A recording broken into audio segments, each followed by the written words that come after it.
சேலு வந்தாச்சுங்க. சொன்ன செல்ஸ் ஆடி சேலு தள்ளுபடி. ஒன்னா சேர்ந்து ஷாப்பிங் பண்ண ஆர் யூ ரெடி? சொன்ன செல்ஸ் ஆடி சேலு தள்ளுபடி. ஒன்னா சேர்ந்து ஷாப்பிங் பண்ண are you ready? The Chennai Silks in ஆஹா ஓஹோ ஆடி சேல் 50% வரை தள்ளுபடி. இந்து சமய அறநிலையத்துறையை ஒழிக்கணுங்கிற பாஜகவினுடைய ஒரு நீண்ட நாள் கனவிற்கு முதல் வாசலை திறந்து விட்டிருக்கார் எடப்பாடி. இது ரொம்ப மோசமான ஆபத்தான ஒன்று நான் பார்க்குறேன். பிராமணர்களின் அதிகபட்சமான தமிழ்நாட்டின் உச்சபீடமான காஞ்சி காமகோடி பீடமே பள்ளி கல்லூரிகள் நடத்தும் போது கோயில் காசு எடுத்து ஸ்கூல் காலேஜ் கட்டுறது தப்புன்னு ஒரு ஆள் பேச முடியும்னா, நான் சொல்றேன் உத்தரப்பிரதேசத்தில் இருக்கிற ஒரு பாஜக கேண்டிடேட் கூட பேச மாட்டாருங்க. இவர் பேசியிருக்கிறது எடப்பாடிக்கு மிகப்பெரிய பிளஸ். கிளீன் சிக்ஸர் எடப்பாடிக்கு. பெரும்பான்மை இந்துக்களின் பக்கம் போயிடலாம் அப்படின்ற முடிவுக்கு எடப்பாடி வந்துட்டாருன்னு பார்க்க முடியுது. இந்துத்துவா வேணுமா திமுக வேணுமானா, திமுக பிடிக்காதவர்கள் கூட திமுக பக்கம் நிற்க வேண்டிய ஒரு சூழல் வந்திருக்கிறது இல்லையா, ஒரு அரசியல் இது இருக்கு இல்லையா, அதற்கு திமுகவின் ஸ்லீப்பர் செல்லாக ஏதோ ஒரு வகையில் எடப்பாடி செயல்படுகிறார். எடப்பாடி பழனிசாமி பாஜகவை கூட்டணியில் சேர்ப்பதன் மூலமாக பாஜகவோட இந்துத்துவ கருத்துக்களை தாமே முற்றிலுமாக ஏற்றுக்கொண்டு விட்டு பாஜக இப்ப தமிழ்நாட்டில் என்ன செய்யறதுன்னு முடிச்சிட்டு இருக்காங்க. எப்படியும் நம்மளுக்கு இப்போ அந்த ஆன்டி இன்கம்பன்சி வேவ்ல பெருசா ரைட் பண்ண முடியல. மினிமமா நான் ஜெயிக்கிறத நான் என்ஷூர் பண்ணிக்கிறேன், பார்ட்டி என்கிட்ட இன்டாக்டா இருக்கட்டும்ட்டு தன்னை தற்காத்துக் கொள்ளும் உபாயத்தை எடுத்திருக்கிறார். நீங்க கொங்கு குரூப்புக்கு, கொங்கு மக்களுக்கு, அங்க இருக்கக்கூடிய அந்த அரசியலுக்கு எந்த மாதிரியான ஒரு ப்ரோ ரைட் விங் டோன் எடுத்தால் அது ஒர்க் அவுட் ஆகுமோ அதை எடப்பாடி கரெக்டாக பேசியிருக்காரு. எடப்பாடி சொன்னோன்னு அமித்ஷாவே சொல்லிட்டாரு, என் தலைமையில தான் கூட்டணி அப்படின்னு, என் தலைமையில தான் சொல்லிட்டாரு. அப்படி இருக்கப்ப நீங்க முதல்வர் சொன்னாரா? கூட்டணி தலைமையில் முதல்வர் சொன்னாரா? சிஎம் கேண்டிடேட் சொன்னாரா? ஒரு நேரடி பிளவுக்கு எடப்பாடி பழனிசாமி விட்டுட்டு இருக்காரு. அதிமுகவினுடைய தலைவர்கள், இரண்டாம் கிட்ட தலைவர்கள், முன்னாள் அமைச்சர்கள், இவங்க எல்லாருக்கும் ஒரு டோன் இருக்கு. என் கேள்வி, கீழே இருக்கிற கிளைக்கழக நிர்வாகிகள், தொண்டர்கள், அதிமுக அனுதாபிகளுக்கு இந்த டோன் இருக்கான்னு மட்டும் எனக்கு கண்டிப்பா இல்லை. தன்னளவில் எடப்பாடி ஸ்கோர் செய்திருக்கிறார், ஏடிஎம்கே லூஸ் செய்திருக்கிறார். ஒன்னிந்திய அரசியல் நேயர்களுக்கு வணக்கம். நியூஸ் ஆஃப் தி வீக் நிகழ்ச்சிக்கு உங்களை வரவேற்பதில் மகிழ்ச்சி. இருவருக்கும் வணக்கம். வணக்கம் ஜெகதீஷ். வணக்கம். தமிழகம் எத்தனையோ தேர்தல் பிரச்சாரங்களையும் பரப்புகளையும் கண்டிருக்கு. நமக்கு நாமே, என் மண் என் மக்கள் அப்படின்னு. அந்த வகையில் எடப்பாடி பழனிசாமி மக்களை காப்போம் தமிழகத்தை மீட்போம்னு சுற்றுப்பயணத்தை ஆரம்பிச்சிருக்காரு. எப்படி பார்க்குறீங்க?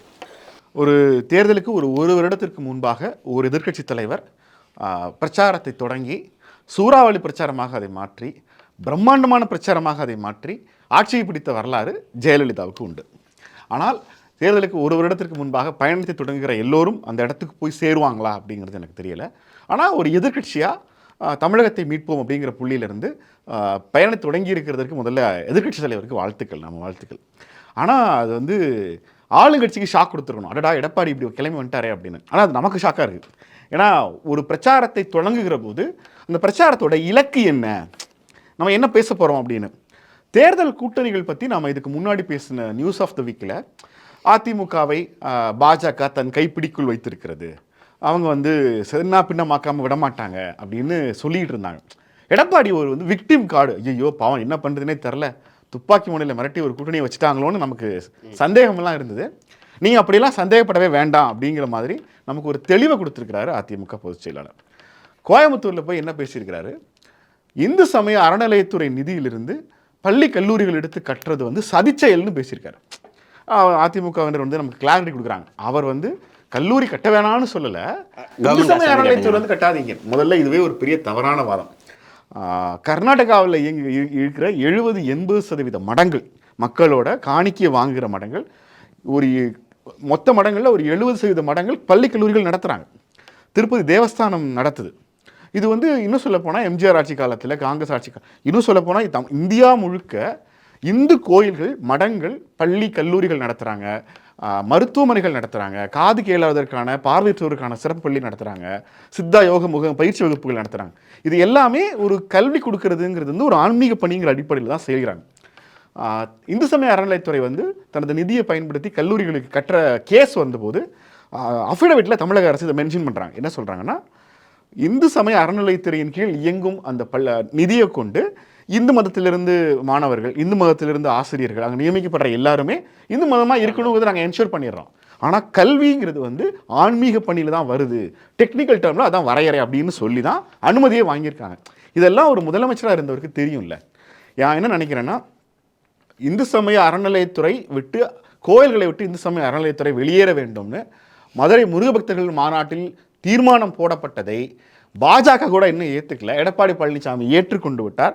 இந்து சமய அறநிலையத்துறையை வந்து ஒழிக்கணுங்கிற பாஜகவினுடைய ஒரு நீண்ட நாள் கனவிற்கு முதல் வாசலை திறந்து விட்டுருக்கார் எடப்பாடி. இது ரொம்ப மோசமான ஆபத்தான ஒன்று நான் பார்க்குறேன். இந்த பயணம் வந்து எதுக்காக தொடங்கினாருன்னு தெரில, ஆனால் பிகினிங்லேயே தெளிவாக இந்த பயணம் எப்படி இருக்க போகுது அப்படிங்கிறது நமக்கு தெரியுது. நான் சொன்னால் தப்பாயிரும் அப்படின்னு சொல்லிட்டு தான் அதை பேசுறாரு. பெரும்பான்மை இந்துக்களின் பக்கம் போயிடலாம் அப்படின்ற முடிவுக்கு எடப்பாடி வந்துட்டாருன்னு பார்க்க முடியுதா? எனக்கு இதில் 2 அப்ரோச் இருக்குது நெல்சன். நான் வந்து எடப்பாடி இப்போ பேசியிருக்கக்கூடிய விஷயங்களை வந்து ஏடிஎம்கேவோட பர்ஸ்பெக்டிவில் அது என்ன பண்ணும் போது, எடப்பாடிக்கு அது என்ன பண்ண போகுதுன்னு நான் பார்க்குறேன். நான் இதை பார்க்குற விதம் வந்து, இப்போ இவர் பேசியிருக்கிறது எடப்பாடிக்கு மிகப்பெரிய ப்ளஸ், க்ளீன் சிக்ஸர் எடப்பாடிக்கு. அட் த சேம் டைம் மிகப்பெரிய செல்ஃப் கோல் ஃபார் ஏடிஎம்கே. ஏடிஎம்கேவை பணயம் வைத்து எடப்பாடி ஸ்கோர் செய்திருக்கிறார் நான் சொல்கிறேன். அதுக்கு முன்னாடி இப்படி சொல்லணும், அதிமுகவை பாதாள கேம்பிள் பண்ணியிருக்காருங்க. அதிமுக வச்சுட்டு தன்னைய வச்சுட்டு கேம்பிள் பண்ணிட்டாரு, அடமான வச்சுட்டு இவர் தன்னை காத்துக்கிற மோடுக்கு போயிட்டாரு. பயணங்கள் எல்லாம் பயங்கர முஸ்தீபுகளோட, பயங்கரமான ஒரு டாம்பீகத்தோட பெருத்த வரவேற்பு பெற்றிருக்கிறது என்பது உண்மை. நல்ல வரவேற்பு இருக்குது. ரொம்ப பெருசாக ஆளுங்கட்சி ஆகட்டும், விஜய் ஆகட்டும், நாம் தமிழர் ஆகட்டும், இவங்கெல்லாம் இன்னும் கேம்பெயினை முழுவீச்சில் தொடங்காத நிலையில் இவர் வந்து மக்கள்கிட்ட இந்த கேம்பெயின் ஸ்டார்ட் பண்ணியிருக்கிறது வந்து ப்ளஸ். யாருக்கு ப்ளஸ்னால் எடப்பாடிக்கு ப்ளஸ். ஏன் வந்து இந்த இது வந்து அதிமுக மைனஸ் ஆகுதுன்றதுக்கு வந்து நான் ஒரு ஆக்சியம்ஸ் வச்சுருக்கேன். மதுரை மாநாட்டில் வந்து என்ன பண்ணுறாங்க, இந்து முன்னணியோட மாநாடு, பாஜக நடத்தலை, நாங்கள் சும்மா வந்தோம், செல்லூர் ராஜு சும்மா வந்தார், எங்களுக்கு உடன்பாடு இல்லை, எப்படி வந்து இது பண்ணலாம் அப்படின்னு சும்மா எல்லாம் சொன்னாலும், அங்கே அவுட்ரைட்டாக நடந்தது வந்து அண்ணா பேஷிங். அண்ணாவோட படத்தை போட்டு, அண்ணாவை வந்து இந்த நடிகை படத்தை போட்டு திட்டுங்கள், நடிகர் படத்தை போட்டு இவரை திட்டுங்கள்னோடனே சின்ன பசங்க திட்டுற மாதிரி இவங்கெல்லாம் திட்டிகிட்டு இருந்தாங்க. அதை இவங்க பார்த்து உட்காந்துருந்தாங்க. இது வந்து he voluntarily allowed Anna bashing. Periyar வந்து விடுதலையில் வந்து சொல்லியிருக்காரு, 12/10/1962 பெரியார் சொல்கிறாரு, கோயிலுக்கு வர்றவங்க எல்லார்ட்டையுமே ஒரு ரூபா கேட்டில் வச்சே ஒரு ரூபா கொஞ்சம் ரூபா வாங்கிட்டு அதை தாழ்த்தப்பட்டவங்களுக்கும் பிற்படுத்தப்பட்டவங்களுக்கும் கல்லூரியோ இல்லை ஒரு கல்வியை கொடுக்கறதுக்கோ பயன்படுத்தினா எந்த சாமி கோச்சுக்கும் எந்த பக்தன் நாசமாக போயிடுவான்னு கேட்டிருக்காரு. அண்ணா கொள்கையிலிருந்து வெளியே போனது ஓகே, உங்களுக்கு ஃபைன், நீங்கள் வந்து ஏற்கனவே போயிட்டீங்க. கண்டனம் தான் தெரிவிச்சாங்களே. என்னப்பா கண்டனம்? நீங்கள் வந்து அண்ணா வந்து ஹேப்பன்ட்டு கண்டனம் தெரிவிச்சீங்க. அண்ணாவை மதுரை மாநாட்டில் அண்ணா இழிவுபடுத்தப்பட்டதை கண்டித்து எடப்பாடியிலிருந்து ஒரு அறிக்கை வரல, அதிமுக தலைமை கழகத்தில் கூட அறிக்கை வரல கிடையாது. இன்னொன்று, அண்ணாவை வந்து இவங்க அவமானப்படுத்தலை, ஓகேவா? ஏதோ ஒரு இடத்துல என்ன சொல்லலாம்னா, எப்பா எனக்கு இதுக்கு சம்மந்தம் கிடையாது அப்படின்னு சொல்லிட்டு கண்டென்ட் ஓனர்ஷிப் இவங்களுக்கு கிடையாது, இவங்க இப்படி பேசிட்டாங்க, இப்படி ஆயிடுச்சு அப்படின்ற மாதிரியான ஒரு சின்ன ஒரு லூப் ஹோலாக இருந்தது. இந்த வாட்டி அது சுத்தமாக கிடையாது. பெரியார் சொல்கிறதுக்கு அவுட்ரைட்டாக போயிட்டு அண்ணாவுக்கும் பெரியாருக்கும் எங்களுக்கும் எந்த சம்மந்தமும் கிடையாதுன்ற அவுட்ரைட் ஸ்டேட்மெண்ட் தான் பண்ணியிருக்காங்க, இவங்க சொல்லியிருக்காங்க. அண்ட் தென் நெல்சன் சொன்ன மாதிரி எம்ஜிஆர் காலத்திலையும் சரி, ஜெயலலிதா காலத்திலையும் சரி, இது நடந்திருக்கிறது. ஒரு கல்வி வந்து ஒரு பெரிய பேசு பொருளாக எப்போ இருந்திருக்கு. நம்ம இந்த ஸ்கிரிப்ட் ரைட்டர்கள்லாம் விட்டுருங்க, இந்த ஸ்கிரிப்ட் ரைட்டர் சொல்கிறத ஸ்டாலின் பேசுறது, ஸ்கிரிப்ட் ரைட்டர் சொல்கிறத எடப்பாடி பேசுறதெல்லாம் விட்டுருங்க. ஜென்ரலாக அரசியல் பார்க்குறவங்களுக்கே தெரியும், கல்வி வந்து ஒரு நோ மோர் ஒரு ஸ்டேட் லிஸ்ட்டில் இருக்கிறது, சென்ட்ரல் லிஸ்ட்டில் இருக்கிறதுலாம் தாண்டி அது வந்து ஒரு மிக முக்கியமான ஒரு அரசியல் பேசுபொருள். நீட் எப்படி ஒரு மிக முக்கியமான பேசுபொருள் ஆச்சோ, நீட் ஏன் நீங்கள் ஒழிக்கலை அப்படின்னு இவங்கள பதிலுக்கு கேட்குறது எப்படி பேசு பொருளாச்சோ, கல்லூரி ஆரம்பிக்கலாமா வேணாமா, இதுக்கு கல்லூரி ஆரம்பிக்க பயன்படுத்தலாமா வேணாமான்றது பொலிட்டிக்கல் கேம்லேருந்தே நவுத்தி கொண்டு போய் திரும்ப இந்த ஃபைட்டை வந்து ஒரு கொள்கை ஃபைட்டாக கொண்டு போய் நிறுத்துது.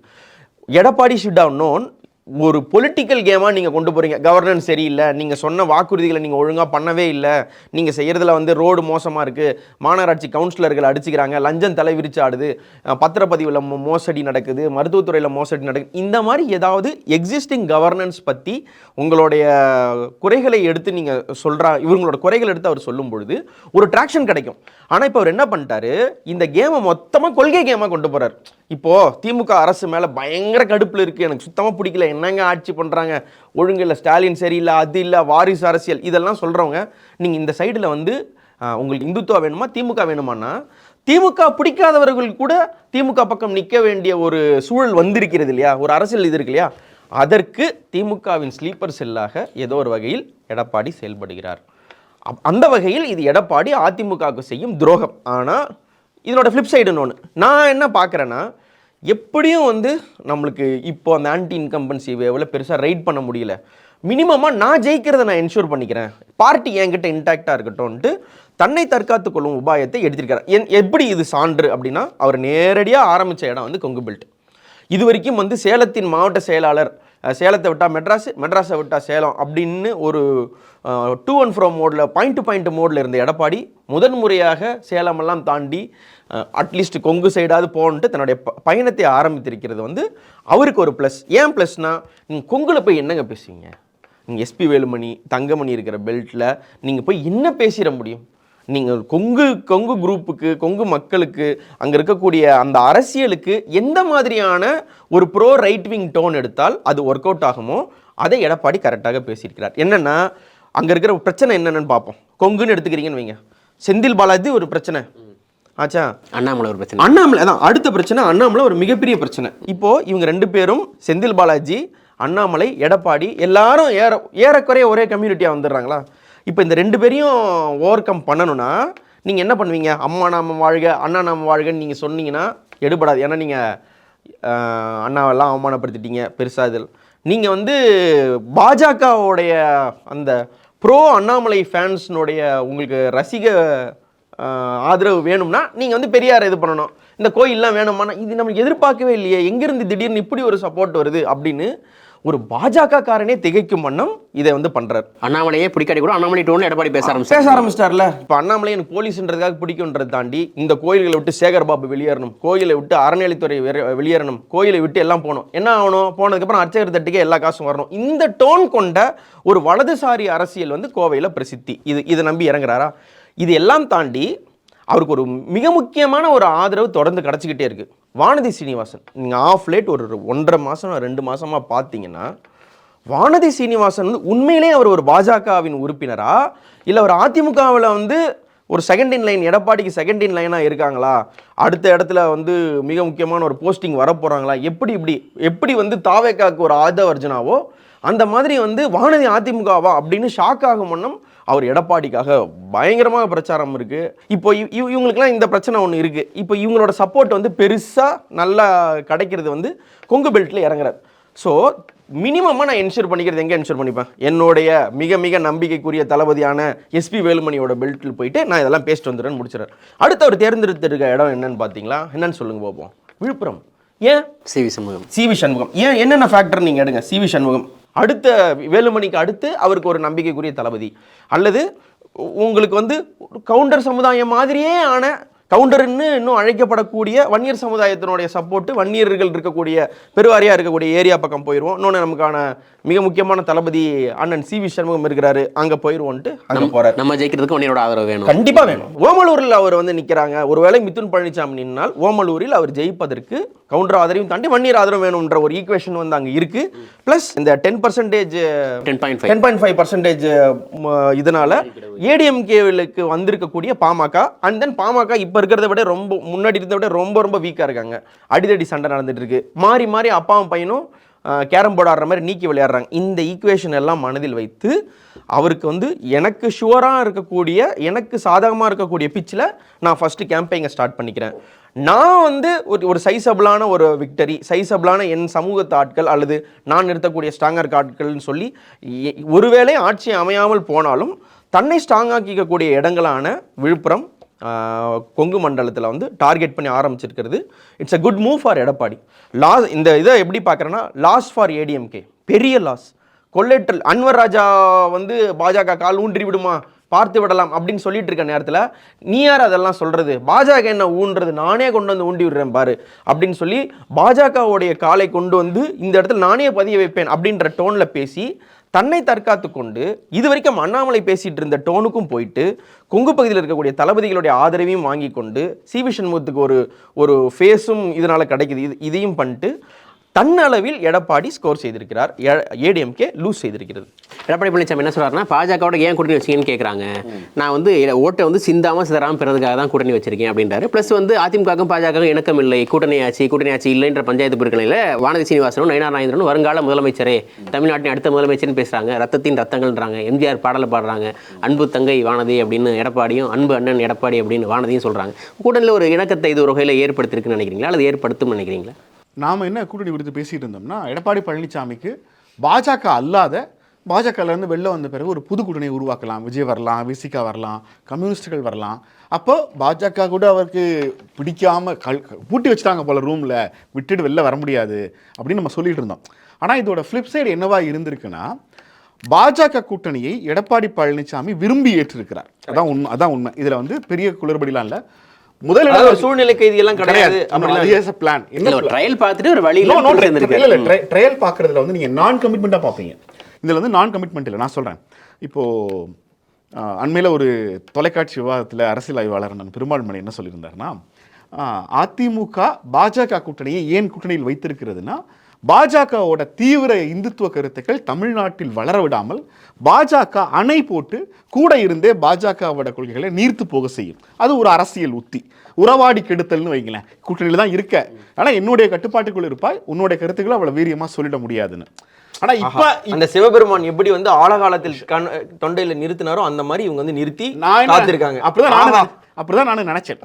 ஆனா அவர் சொன்னது உண்மை, நமக்கு தான் அது புரியல. என்னன்னா, எடப்பாடி பழனிசாமி பாஜகவை கூட்டணியில் சேர்ப்பதன் மூலமாக பாஜகவோட இந்துத்துவ கருத்துக்களை தாமே முற்றிலுமாக ஏற்றுக்கொண்டு விட்டு பாஜக இப்போ தமிழ்நாட்டில் என்ன செய்யறதுன்னு முழிச்சிட்டு இருக்காங்க. அவர் வந்து அந்த ஸ்டேஜுக்கு போயிட்டாருன்னு நான் நினைக்கிறேன்.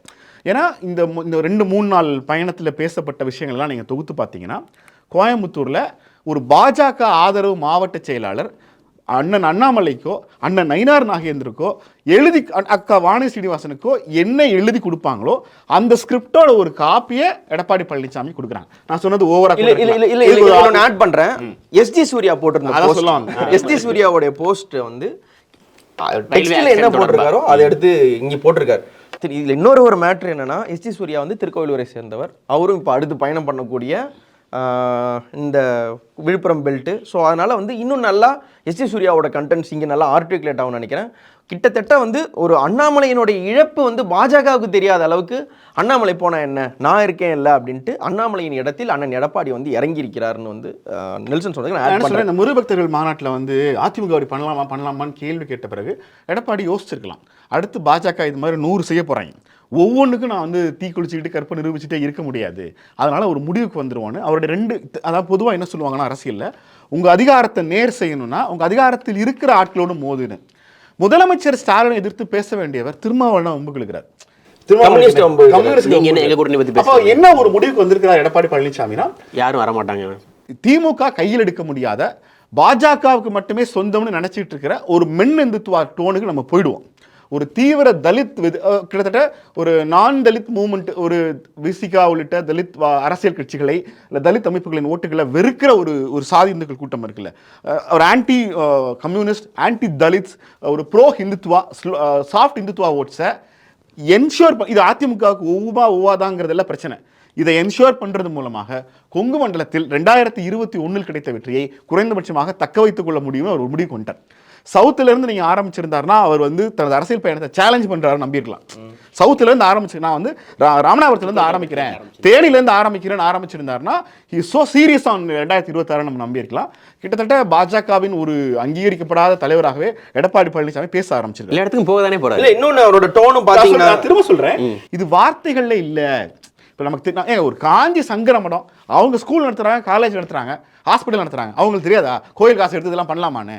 அப்போ நீங்க சொல்லுகிற பிராமணர்களின் அதிகபட்சமான தமிழ்நாட்டின் உச்சபீடமான காஞ்சி காமகோடி பீடமே பள்ளி கல்லூரிகள் நடத்தும் போது கோயில் காசு எடுத்து ஸ்கூல் காலேஜ் கட்டுறது தப்புன்னு ஒரு ஆள் பேச முடியும்னா, நான் சொல்றேன் உத்தரப்பிரதேசத்தில் இருக்கிற ஒரு பாஜக கேண்டிடேட் கூட பேச மாட்டாருங்க. நான் திரும்ப தான் சொல்றேன், ஹைகோர்ட்டை உறுதி பண்ணது வந்து இந்து சமய அறநிலையத்துறையில் இந்து மக்கள் அதில் இந்து மக்கள் இல்லை, எல்லாரும் தான் காசு போடுறாங்க. குறைஞ்சபட்சமாக பிரச்சனை ஆகாமல் இருக்கிறதுக்கு நியமிக்கிறவங்க சேர்க்கிற ஆட்களையாவது இந்துவா இன்சூர் பண்ணுங்கிறதோடு நிப்பாட்டாங்க. எடப்பாடி பழனிசாமி அதையும் கேள்வி கேட்கிறார். நீங்கள் வந்து ஒரு எந்த சூழல்ல ஒரு முதலமைச்சர் வேட்பாளர் ஒரு டோன் எடுக்கிறாருங்கிறதா இங்கே முக்கியமானது. ஆமாம், நல்ல காலேஜ் எல்லாம் கட்டினாதான் கம்பராமாயணத்தை யார் எழுதுனதுன்னு கண்டுபிடிக்கலாம் முடியும் இல்லையா? அதற்காகவாது இதெல்லாம் இந்து சமய அறநிலையத்துறையே தமிழ் அரசே தமிழ் இந்து சமய அறநிலையத்துறை கோயிலை விட்டு வெளியேறுன்னு ஒரு முழக்கம் இருக்கிற போது வாலண்டியராக போய் எடப்பாடி பழனிசாமி அதற்கு வந்து ஒத்துதுகிற மாதிரியான ஒரு ஸ்டேட்மெண்ட்டை சொல்லியிருக்கிறது வந்து எனக்கு உண்மையிலேயே சிம்பிளி ஷாக்கிங். அவர் வந்து ஒரு தெளிவான முடிவை எடுக்கல. திமுக ரசிக்கக்கூடிய முடிவு இது. இல்லை திமுக இல்லை, திமுக கூட்டணி கட்சிகள் பதறிட்டாங்க. ஏன் இப்போ அவங்களுக்கு வாய்ப்பே இல்லாமல் ஆக்கிட்டார். கம்யூனிஸ்டுகளையும் விசிகாவையும் திட்டுறது மூலமாக என்ன ஸ்டாண்டை உருவாக்கிட்டாருன்னா, நான் பாஜகவோட இணைஞ்சிட்டேன், பாஜக கொள்கை தான் என்னுடைய கொள்கை, இதை ஏற்றுக்கொள்கிறவர்கள் யாரோ என் கூட்டணிக்கு வரலாம். இப்போ இந்த இடத்துல என்ன ஆயிடுச்சுன்னா, திமுக கூட்டணி கட்சிகள் திமுகவிடம் பேரம் பேசுகிற வலிமையும் எடப்பாடி பறித்துக்கொண்டார். கூட்டணி வச்சப்பவே இதே தான் சொல்லப்பட்டது. நான் கேட்கறேன், வெயிட் பண்ணி பார்த்தாரு. வெயிட் பண்ணி பார்த்தாரு. இதுக்கு மேல யாரும் வர போறது இல்ல, நம்ம வந்து நம்ம அலைன்ஸ் ஃபிக்ஸ் பண்ணி நம்ம ஸ்டடியா போகணும். சோ விசிக்கும் வர போறதா, கம்யூனிஸ்டும் வர போறதா. இல்ல இதுக்கு மேல அவங்களுக்கு இன்னொரு கதை அடிச்சிட்டாப்ல. பாஜக ஏடிஎம்கே கூட்டணியில எடப்பாடியினுடைய இந்த பொலிட்டிக்கல் டோன் தாவேகாவையும் கூட சேர்க்க வராது. ஆபீஸா அந்த காலை அந்த கூட்டணிக்கான வாய்ப்பையும் கெடுத்துட்டாரு நான் சொல்றேன்.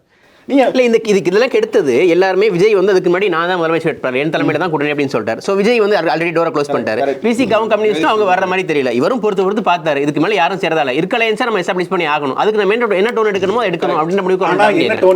நீங்க சொல்லுங்க, அந்த டோன் சரியா தப்பான்றது அந்த டோன்ல பெரிய சிக்கல். மின் இந்துத்துவாங்கிறது வந்து கல்ச்சுரலி சென்ட்ரல் கவர்மெண்டோட ஸ்கீமை விளம்பரப்படுத்துகிற தூதரா ஒரு டோன் எடுக்கிறார்.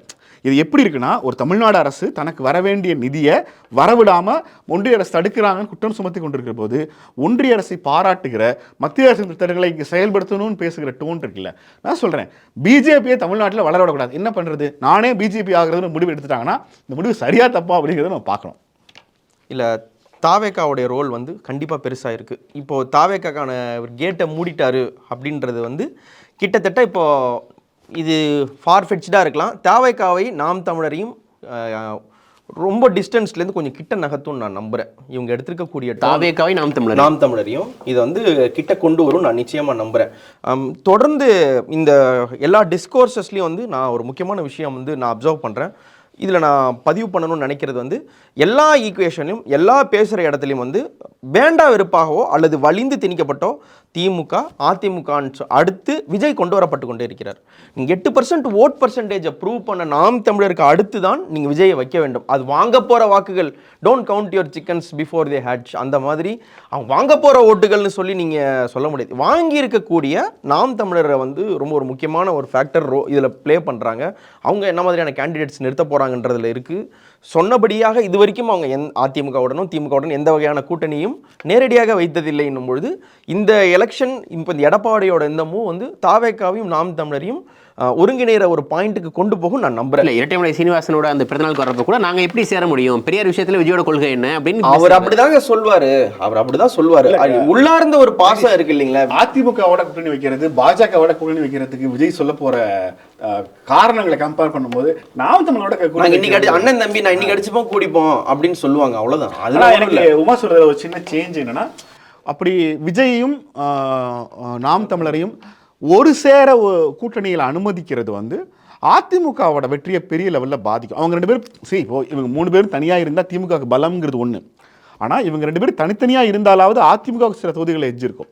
இவங்க 2 பேரும் சேர்க்கறது அதிமுகவோட 2ஆம் இடத்துக்கு பெரிய இடங்கள்ல நிறைய இருக்கும். அது ஒரு பொட்டன்ஷியலான எனக்கு தெரியல. ஒரு பொட்டன்ஷியலான தன்னோடு விஜயோ நாம் தமிழரோ வராத பட்சத்தில் அவங்க 2 பேரும் தனித்தனியாக நிற்கிறதா எடப்பாடி பழனிசாமிக்குமே சேஃப். அந்த வேலைகளை அவங்க பார்ப்பாங்கன்றீங்க, தனித்தனியாக நிற்க வைப்பதற்கான வேலைகளை பார்ப்பாங்கன்றீங்க. அரசியல் அப்படித்தானுங்க, அது அப்படிதான் நடக்கும். நீங்கள் அப்படி சர்வசாதாரணமாக முடிச்சு போட்ட முடியாதுன்னு நான் நினைக்கிறேன். அப்போ இனிமேல் ஆல்மோஸ்ட் வந்து பாமக தேமுதிக தவிர இதுக்கு மேலே இருக்கிற கட்சிகள் அப்படியே தான் இருக்க போது. கூட்டணி மாறுகிறதா கூட்டணி கணக்குன்னு இந்த ஒரு டிபேட்டே இனிமேல் தேவைப்படாது. இப்போதைய ஸ்டேட்டஸ் கோ தான் நான் திரும்பவும் நம்புறேன். இன்னுமே டவுட்ஸ் இருக்கு. இவ்வளோ தூரம் எடப்பாடி காட்டும் நெருக்கம் உண்மையிலே எடப்பாடி காட்டும் நெருக்கம் மட்டும்தான், அதிமுகவுடைய நெருக்கம் இல்லை. நான் இன்னும் நம்புறேன், நான் திடமா நம்புறேன். ஜெயக்குமார் காணா போயிட்டார். மயிலாப்பூர்ல போட்டி போறதா சொல்றாங்க. நான் என்ன சொல்றேன், காணா போயிட்டாருன்னா வீட்டை போட்டு காணா போலைங்க, அரசியல் பொலிட்டிக்கல் மீடியா ஸ்பேஸ்ல இருந்து காணா போயிருக்காரு. அன்வர் ராஜாவுக்கு ஒரு தடுமாற்றம் இருக்கு ஒன்ன விஷயங்களை பேசுறதுல. இப்போ சிவி சண்முகத்துக்கும் அந்த மாதிரியான தடுமாற்றங்கள் இருக்கும். நீங்க இன்னும் நெருக்கமாக எனக்கு இப்போ எடப்பாடின்னு சொன்னார்ல, அதிமுகவையும் அதிமுக கொள்கைகளையும் அடமானம் வைத்து எடப்பாடி பழனிசாமி தன்னுடைய வெற்றியும் தான் கட்சிக்கு பொதுச் செயலாளராக இருப்பதையும் உறுதி செஞ்சிருக்காருன்னு உமா சொன்னார். நான் வந்து அந்த எடப்பாடியோட ப்ளஸ் 2ஆம் கட்ட தலைவர்களையும் சேர்க்கிறேன். இது ஏறக்குறைய அதிமுக இன்னும் சொல்ல போனால் ஒரு நேரடி பிளவுக்கு எடப்பாடி பழனிசாமி வித்துட்டு இருக்கார். அதிமுகவினுடைய தலைவர்கள், 2ஆம் கட்ட தலைவர்கள், முன்னாள் அமைச்சர்கள், இவங்க எல்லாருக்கும் ஒரு டோன் இருக்கு. என் கேள்வி, கீழே இருக்கிற கிளைக்கழக நிர்வாகிகள், தொண்டர்கள் அதிமுக அனுதாபிகளுக்கு இந்த டோன் இருக்கான்னு மட்டும் எனக்கு தெரியும். கண்டிப்பா இல்ல. இந்த இந்த இந்த ஸ்பிளிட் வந்து ஏடிஎம்கேவோட வெர்டிகல் ஸ்பிளிட் ஒண்ணு இல்லைங்க. ஒரு எத்தனை இல்ல, காலத்துக்கு அதிருப்தி இருக்கலாம். வெர்டிகல் ஸ்பிளிட் அளவுக்கு போகுமான்னு எனக்கு தெரியல. அப்படி எடப்பாடி ரிவோல்ட் பண்ணி யார் அந்த இடத்துக்கு இல்ல அப்படி இல்ல, இல்ல. split அந்த மாதிரி இல்ல. ஸ்பிளிட்ங்கிறது மன ஒரு கருத்தொற்றுமைன்னு வச்சுக்கோங்களேன். இந்த முடிவுக்கு அதிமுகவை இட்டு செல்வது அப்படிங்கிறதுல ஏங்க ஜெயலலிதா மனதளவுல ஏற்காம இருந்தாலும் எடப்பாடியை ரிவோல்ட் பண்ணி அவர் வெர்டிகல் ஸ்பிளிட் ஆகிற அளவுக்கு அங்க என்ன ஒர்க் பண்ண இருக்கு? ஒர்க் பண்ண மாட்டாங்க ஜெகதீஷ். எடப்பாடிக்கு எதிராக ஒர்க் பண்ணுவாங்க நான் சொல்லல. ஆனா எடப்பாடி மற்றும் மூத்த அமைச்சர்களுடைய இந்த முடிவு அதிமுகல இருக்கிற ஆட்களுக்குள்ள அவ்வளவு செட் ஆகாது. நீ அதிமுக பாஜக ஜெல்லாகலன்னு சொல்றீங்க. அதிமுக தலைமைக்கும் அதிமுக தொண்டர்களுக்குமே ஜெல்லாகாத ஒரு சுச்சுவேஷனுக்கு எடப்பாடி கூட நீ தள்ளிட்டாருன்னு இப்போ ஒரு எக்ஸாம்பிள் கொடுப்போம். நீங்க ஒரு தொகுதி சூஸ் பண்ணீங்க, திமுக வீக்கா இருக்கிற தொகுதி ஏதாவது ஒன்று சொல்லுங்களேன்.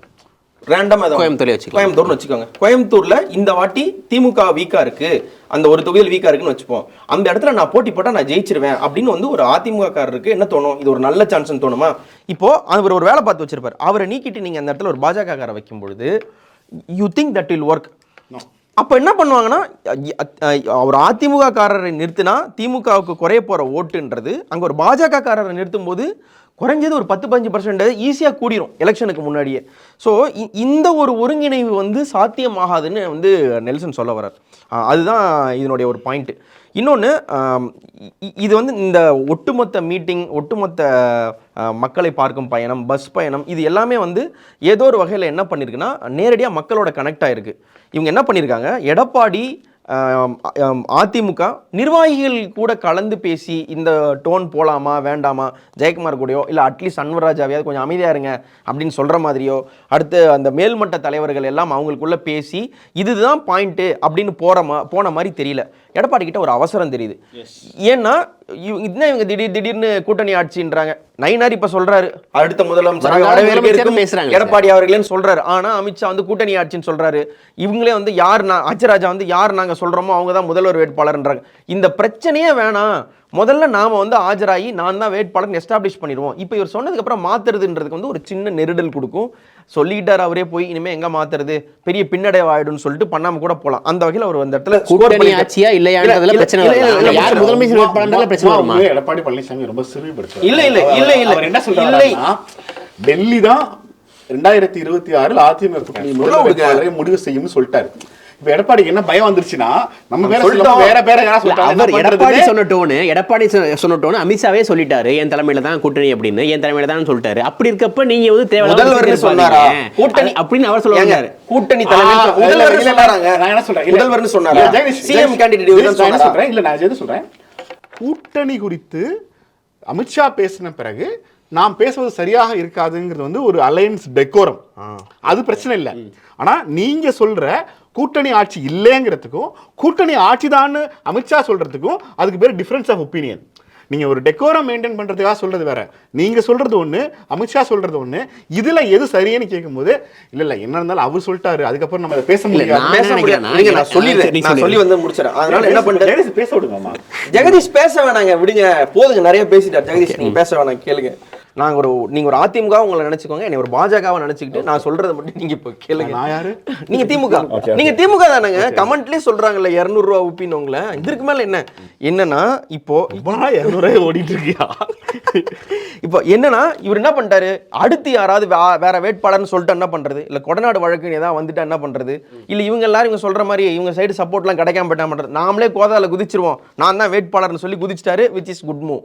இன்னொரு சைடு இவங்க டைரக்டா பீப்புள் தொண்டர்கள்ட்ட மேல் மட்டத்தில் கலந்து ஆலோசிக்காம பீப்புள்கிட்ட போக ரீசன், இவங்க என்னைக்கு வேணா என்னை கால வரலாம், ஆனா என்னுடைய விசுவாசம் மிக்க அம்மாவுக்காக ஓட்டு போடும் தொண்டன், அங்கே எங்கள் புரட்சி தலைவர் எம்ஜிஆருக்காக ஓட்டு போடும் தொண்டன் என்னை ஒரு நாள் கைவிட மாட்டான்னு குதிச்சிட்டார்.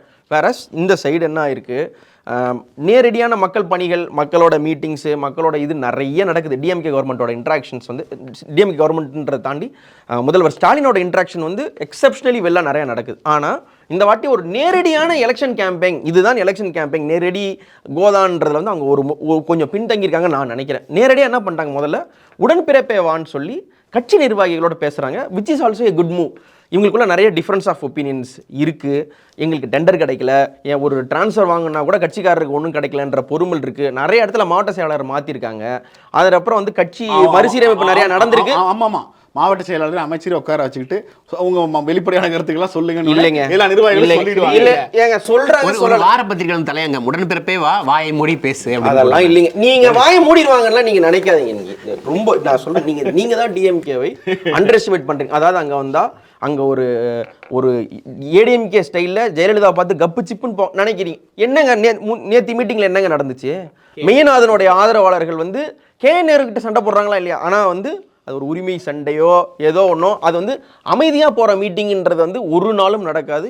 நீங்கள் எவ்வளோ சிப்பு போட்டாலும் அவங்களுடைய வாயை நீங்கள் பொத்த முடியாது. அதனால் முதல்ல வந்து மக்கள்கிட்ட ஸ்டாலினுக்கு ஆதரவு இருக்கா? பயங்கரமாக இருக்குது. சப்போர்ட் இருக்கா? இருக்குது. டிஎம்கேக்கு ஆதரவு இல்லாத எங்கன்னா சொந்த கட்சியில் இருக்கக்கூடிய எனக்கு இந்த அதிருப்தியாளர்கள். அதனால தான் ஆராசா பேசும்பொழுது கூட ஒரு இடத்துல மென்ஷன் பண்ணார கான்ட்ராக்ட் கிடைக்காதவங்களுக்குலாம் அடுத்த ஆட்சியில் என்ன பண்ணலான்னு பார்ப்போம், அதையெல்லாம் மறந்துட்டு வேலை பார்க்குவாங்க அப்படின்னு சொல்லி அவங்களோட இது இருக்குது. ஸோ ஏடிஎம்கே இரண்டாம் கட்ட தலைவர்களோ இல்லை மேல்மட்ட தலைவர்கிட்ட பேசாமல் நேராக பீப்புள்கிட்ட போயிருக்காங்க. டிஎம்கே அவங்களோட கேம்பெயினை வந்து பீப்புள்கிட்ட ஸ்டார்ட் பண்ணாமல் கட்சிகிட்டேன்னு ஸ்டார்ட் பண்ணியிருக்காங்க. இந்த ரெண்டு யுக்தியும் எந்த மாதிரி பலன் தரப்போகுது, என்னென்ன மாதிரியான எஃபெக்ட்ஸ் ஏற்படுத்த போகுதுன்றதை வரும் வாரங்களில் பார்க்கலாம். இன்னொரு பக்கம் வந்து விசிகா காங்கிரஸ் இந்த ரெண்டு தலைவர்களும் நம்ம பேட்டி எடுத்திருந்தோம். ரெண்டு பேரும் எவ்வளவு குறைகள் சொன்னாலும் கூட்டணி தொடரும் அப்படிங்கிறத தெளிவுபடுத்திட்டாங்க. ஸோ நமக்கு வந்து ஓரளவுக்கு கிளாரிட்டி என்ன கிடைக்குதுன்னா, திமுக கூட்டணி கட்சிகளில் வெளியேற்றம் இருக்க வாய்ப்பு இல்லை, கூட்டணி கட்சிகள் உள்ளே வந்து சேர்றதுக்கான வாய்ப்புகள் தான் இருக்குன்னு நான் நினைக்கிறேன். அதிமுக தன் கூட்டணியை ஏறக்குறைய உறுதிப்படுத்தி கொண்டுச்சுன்னு நான் நினைக்கிறேன். அதிமுக பாஜக அடிஷ்னலி அவர் தேமுதிகவையும் சொல்லலை, அமமுகவையும் சொல்லலை. இந்த ரெண்டு கேள்வி எழுப்புறாங்க.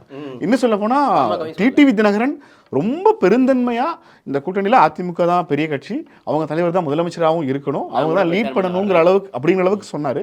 ஆனால் எடப்பாடி பழனிசாமி அமமுகவை ஏற்க மறுக்கிறார். இன்னும் சொல்ல போனால் அவர் தென் மாவட்டங்களுக்கு போனால் இந்த சிக்கல் அதிகமாயிருங்கிறனால தான் ரொம்ப கம்ஃபர்ட்டாக வெஸ்ட்லேயே இருக்காருன்னு நினைக்கிறேன். பாஜக டோனை எடுத்த பிறகு அந்த சமரசத்துக்கும் அவர் தயாராகிட்டார், அது ஆயிடுவார் அப்படின்னு சொல்றாங்க. அன்பு மலர்களே பாட்டு ஓடுங்க, இதே மினித்து இங்கே கண்கள் பண்ணிக்கணும். அங்கே அன்பு மலர்களே நாங்கள் பண்ண நாளை நமதியில எல்லாம் ஒன்றிணைவாங்க.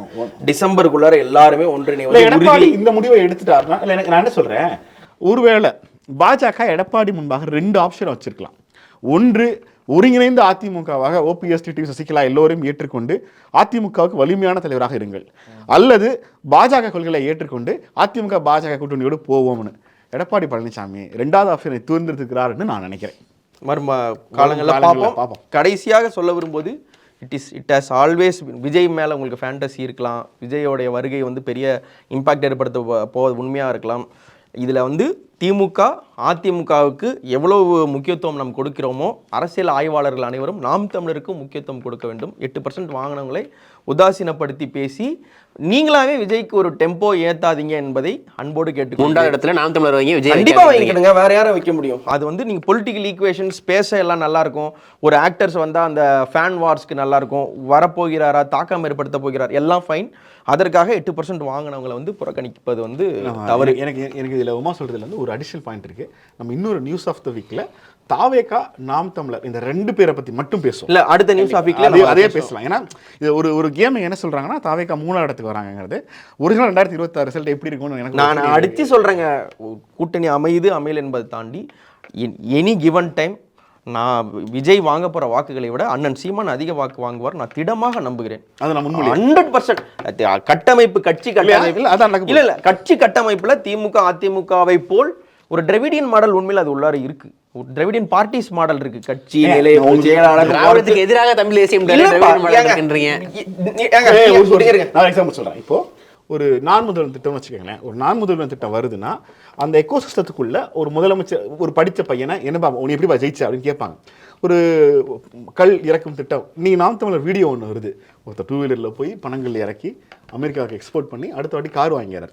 நான் இதை எக்கோசிஸ்டம்னு சொல்கிறேன். ஒரு கொள்கை அதன் கட்சி நிர்வாகிகள் தொண்டர்கள்ட்ட செயலாக்கம் பெறுகிற செயல் வடிவத்தில் 8% ஓட்டுங்கிறது வந்து அன்இமேஜினபிள். நீங்கள் வந்து ரொம்ப சாதாரணமாக குறைச்சி மதிப்பிடுறீங்க.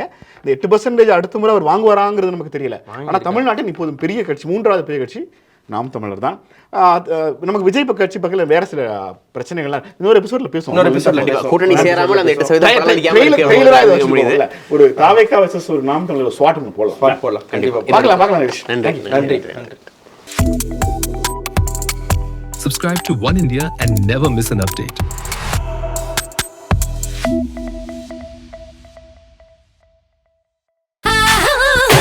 ஆடி ஆஃபர் வேற level party.